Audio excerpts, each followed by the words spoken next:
આ તેનો શિકાર કરેલ તાજો હવે આને હમણાં જ લઈ આવ્યો છે. આપણે આવીએ એ પહેલાં આમાં આગળ ગમે ને નીકળી ગયું છે. એ નાખ્યો છે.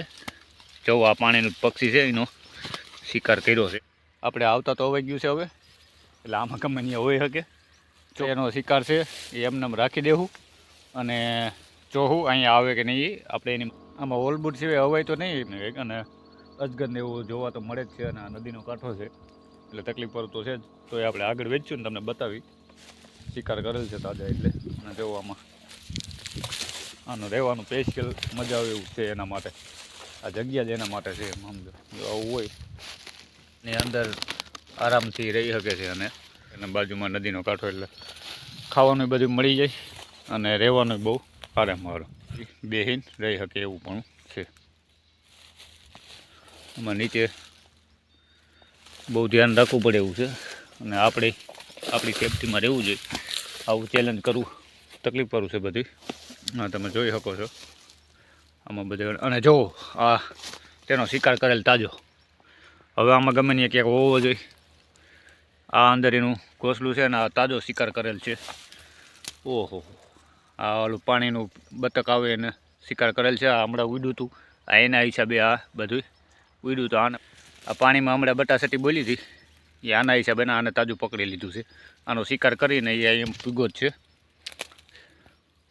અને આપણે એની પાછળ જ છીએ એટલે હોવું જોઈએ એટલામાં. એટલે હવે આપણે જોખમ પૂરો છે આપણી માથે અને ધ્યાન રાખવું પડે એવું છે. અને જોવામાં અંદર આ એનું આખું ઘોંસલું જ છે આની અંદર એવું. અને આનો શિકાર કરી નાખ્યો છે. જો આ પાણીનું પક્ષી છે એનો શિકાર કર્યો છે તાજો. આ હમણાં જ આનો શિકાર કરેલ છે. બિચારાને પટાવી દીધું છે. હવે એટલામાં જ ગમે ને એવો છે ને આપણે એનો શિકાર પણ પકડી લીધો છે. એટલે કદાચ હવે આપણી માથે એટેક કરી શકે અને આમાં ઉપર ક્યાંય નથી ને એ જોવું પડે. એનો તાજો શિકાર કરેલ છે.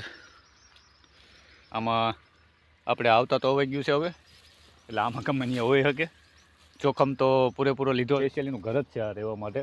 અને આ પાણીમાં બહુ આવી એવું આપણે બહુ પાછળ જવું હોય નહીં તો પાણીમાં અંદર વહી ગયા તો મળવું કઠણ છે.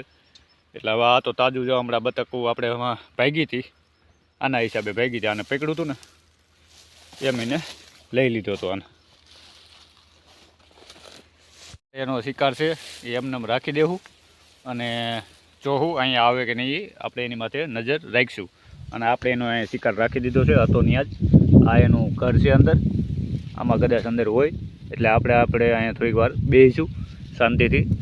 જો આવી છે તો તમને હું બતાવીશ. આ એનો શિકાર એમનેમ જ આપણે રાખી દીધો છે. એ આવા ઝાડવા ઉપર આમાં વીંટાય છે અને ખાઈ અને પછી આમાં આટિયું મારે છે. આ સ્પેશિયલ એના માટે જ છે. આ એનું જ ઘર છે 100%. અહીંયા જ એટલામાં જ રહે છે. અને અહીંયા બાજુમાં પાણી છે એટલે એમાં કદાચ અંદર વહી જાય. તમે જોઈ શકો છો અહીંયા નદી જાય છે બાજુમાં. એટલે ધ્યાન રાખ્યા જેવું છે. અને આમાં હવે 100% હોવો જોઈએ એટલામાં ગમે ત્યાં. આમાં તમે જોઈ શકો છો અંદર અહીંયા સ્પેશિયલ એનું ઘર જેવું જ છે બધે. એટલે આમાં હવે મળવો તો કઠણ જ છે. આ તો કદાચ એનો શિકાર અહીંયા છે અને આવવું હોય તો આવે તો આપણે એની રાહ જોઈને અહીંયા બેસીશું. અને આ જોવું તમે આમાં હોય તો ખબર પડે એવું નથી. એના એક હરખો કલર થઈ જાય એવું છે બધું. એટલે જોખમવાળું પૂરું છે. આપણે અહીંયા છીએ અને ખબર તો પડી ગઈ છે એટલે આવવું તો કઠણ છે. આપણે અડધી કલાક ક્યાંય બેઠા છીએ પણ હજી હાલમાં કાંઈ એવું હલચલ છે નહીં તે આમાં ક્યાંય જોવા મળે.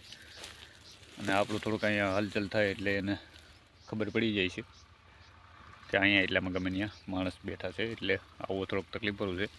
તો એ આપણે અહીંયા થોડી વાર બેસીશું અને જો આવશે તમને હું બતાવીશ. કેનો શિકાર છે એ કંઈ ખબર પડતી નથી. એકવાર અહીંયા આવે તો આપણે એને જોઈ શકીએ. અજગર છે તો સાપ પણ હોઈ શકે અને શીતળને એવું બધું રહે છે. આપણે છે ને અત્યારે 1 કલાક જેવું થઈ ગયું છે પણ હજી હાલમાં કંઈ છે નહીં. એટલે હવે આપણે આગળ વધીશું અને જો કંઈ આવશે તો આવતા વિડીયોમાં હું તમને ચોક્કસથી બતાવીશ. અને જો આવા જ વિડીયો તમારે જોવા હોય તો અમારા ચેનલને સબસ્ક્રાઈબ કરી લેજો.